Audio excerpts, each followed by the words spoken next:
بسم اللہ الرحمن الرحیم۔ قوم سبا پر اللہ کے عذاب کا واقعہ۔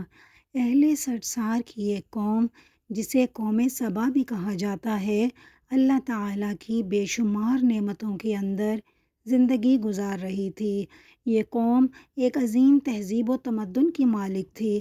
حضرت داؤد علیہ السلام اور حضرت سلیمان علیہ السلام کی باعظمت حکومتوں کے بعد ان کی حکومت بے حد زبان و زد خاص و عام تھی۔ کہا جاتا ہے کہ یہ لوگ گندم کے مغز سے آٹا پیس کر روٹیاں پکاتے تھے، لیکن وہ اس قدر ناشکرے تھے اور اس قدر غلط کام کرتے تھے کہ انہی روٹیوں کے ساتھ بچوں کا پخانہ صاف کیا کرتے تھے۔ بعد ازاں ان آلودہ روٹیوں کو اکٹھا کرنے سے وہاں پر ایک پہاڑ بن گیا تھا۔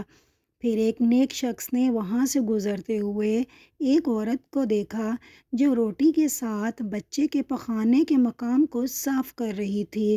اس شخص نے عورت سے کہا، تیرے اوپر افسوس، اللہ سے ڈر، کہیں ایسا نہ ہو کہ اللہ تیرے اوپر اپنا غضب ڈھائے اور تجھ سے اپنی نعمت چھین لے۔ اس عورت نے جواب میں مذاق اڑایا اور مغرورانہ انداز میں بولی، جاؤ جاؤ، جیسے تم مجھے بھوک سے ڈرا رہے ہو، جب تک سرسار جاری ہے مجھے بھوک سے کسی قسم کا کوئی خوف نہیں ہے۔ کوئی زمانہ زیادہ نہیں گزرا تھا کہ اللہ تعالیٰ نے ان لوگوں پر اپنا غضب ڈھا دیا، ان لوگوں سے رزق چھین لیا، ان لوگوں سے پانی چھین لیا، وہ پانی جو کہ زندگی کی بنیاد ہے۔ یہاں تک کہ قحط نازل ہو گیا۔ بات یہاں تک پہنچ گئی کہ ان کی ذخیرہ کی ہوئی تمام غذا ختم ہو گئی۔ آخر کار وہ مجبور ہو گئے کہ انہی آلودہ پہاڑیوں پر جا کر انہی آلودہ روٹیوں پر ٹوٹ پڑے جو ان لوگوں نے اکٹھی کر کے پہاڑوں کی طرح ڈھیر لگایا ہوا تھا، بلکہ وہاں سے روٹی لینے کے لیے لائن لگتی تاکہ ہر کوئی وہاں سے اپنے لیے اپنے حصے کی روٹی لے سکے۔ اس کفران نعمت، قحط اور ان کی بدحالی کے بارے میں بہت سی روایات موجود ہیں۔ سورہ نحل کی آیت نمبر 112 اور 113 میں اللہ پاک ارشاد فرماتا ہے، اللہ نے اس بستی کی بھی مثال پیش کی ہے جو محفوظ اور مطمئن تھی۔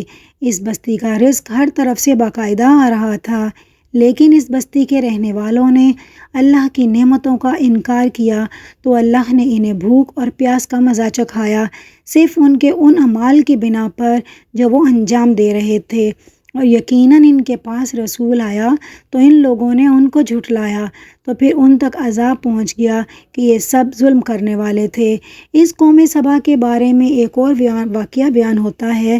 ان لوگوں نے اپنے زراعت کو بہتر طور پر کاشت کرنے کے لیے پانی ذخیرہ کرنے کی خاطر بلق کے دو پہاڑوں کے درمیان ایک بہت بڑا بند معرب تعمیر کیا ہوا تھا۔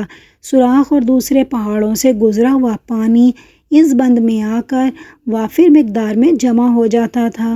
قوم سبا نے اس پانی کو صحیح طور پر استعمال کرتے ہوئے وسیع و عریض اور بہت سے خوبصورت باغات لگائے اور کھیتی باڑی کو رونق بخشی۔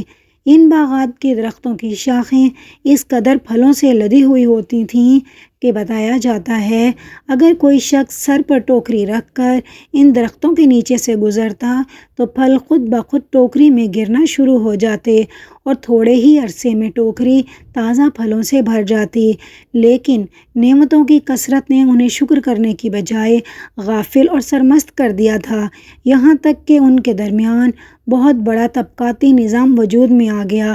ان میں سے صاحب اقتدار لوگوں نے کمزوروں اور ضعیفوں کا خون چوسنا شروع کر دیا تھا، یہاں تک کہ ان لوگوں نے اللہ سے ایک احمقانہ التماس کیا جس کا ذکر سورہ سبا کی آیت نمبر 19 میں ملتا ہے۔ انہوں نے کہا، اللہ ہمارے سفروں کے درمیان فاصلہ زیادہ کر دے۔ انہوں نے اللہ سے یہ التماس اس لیے کیا تاکہ غریب و بے نوا لوگ عمرہ اور ثروت مند ان کے ہمراہ سفر نہ کریں۔ ان کی خواہش یہ بھی تھی کہ آبادیوں کے درمیان خشکی ہو اور فاصلہ زیادہ ہو تاکہ غریب اور کم آمدنی والے لوگ ان کی طرح سفر نہ کر سکیں۔ اللہ پاک نے ان مغرور پیٹ کے پجاریوں پر اپنا غضب نازل کر دیا۔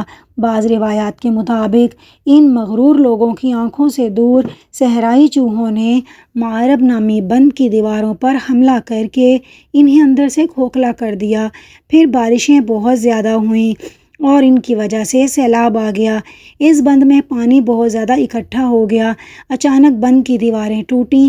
اس سے ایک بہت بڑا سیلاب آیا جس سے ان کے تمام دیہات، آبادیاں، مال مویشی، باغات، کھیتیاں، ان کے محل اور گھر پانی میں غرق ہو کر نابود ہو گئے۔ ان کے باغات اور زراعت میں سے صرف بیری کے درخت اور کچھ جھاڑیاں ہی بچی تھیں۔ تمام خوش الحان پرندے وہاں سے کوچ کر گئے تھے، جبکہ الوؤں اور کوؤں نے قوم سبا کے کھنڈرات میں اپنے گھونسلے بنا لیے۔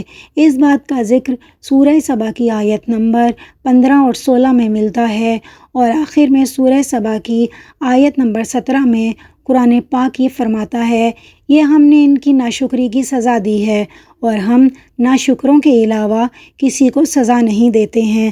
اگر آپ کو میری یہ ویڈیو اچھی لگی ہے تو پلیز اس ویڈیو کو لائک کر دیں، اسے اپنے فرینڈز اور فیملی ممبرز کے ساتھ شیئر کر لیں اور میرے چینل کو سبسکرائب کر لیں۔